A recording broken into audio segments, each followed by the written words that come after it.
เพลงนี้ขอมอบให้พี่น้องชาวไทยในวันชาติ79 ปี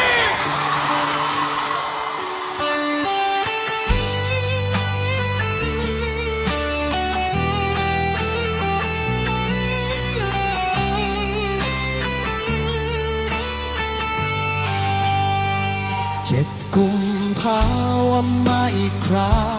หลีกโคมไม้ปางหลวงที่จางหายกลายเป็นแผล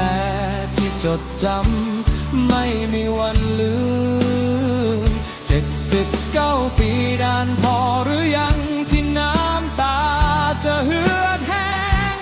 แต่ทำไมคำว่าสามัคคียังดูห่างไกลเหลือเกินไม่มีเวลาที่รอคอยหรือจะเป็นเพียงแค่ธุลีแต่เรายังติดในวังวนสงครามที่ไม่มีวันจบสิ้นเราทำลายบ้านเราด้วย2 มือจนไม่เหลือที่ให้ยืนที่ถูกพัดไปกับปีที่สูญเปล่าและคืนคม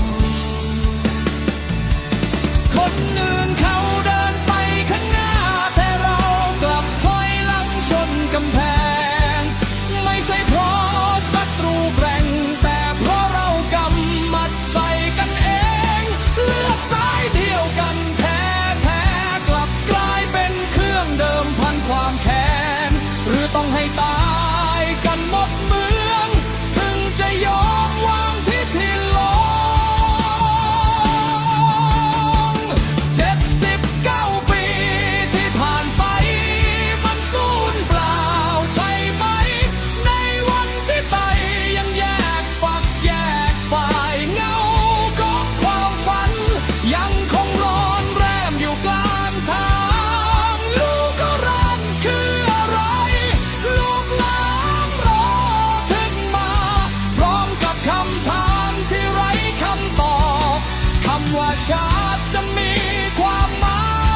ยอะไรถ้าหัวใจเราไม่เคยรวมเป็นหนึ่งเดียว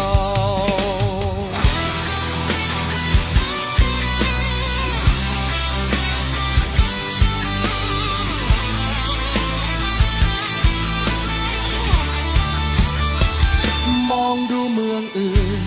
เขาใช้ปัญญาเพื่อสร้างเมืองแต่เราใช้ปืนตัดสินความโกรธเคืองจนรุ่งเรืองแค่หยาดน้ำตาเด็กน้อยเกิดมาถามถึงอนาคตที่มองไม่เห็นด้วยตา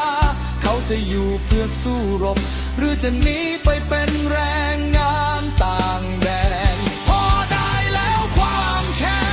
น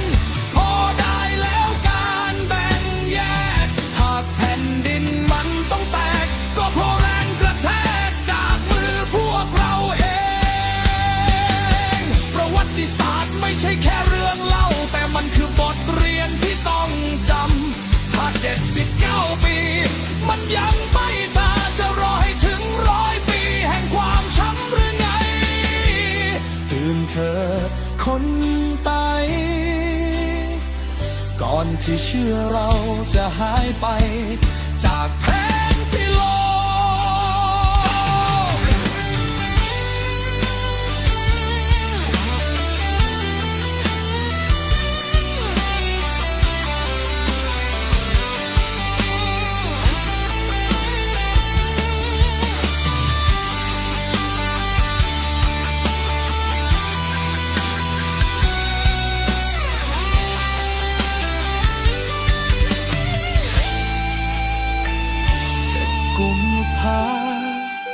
ปีหน้าจะเป็นอย่างไร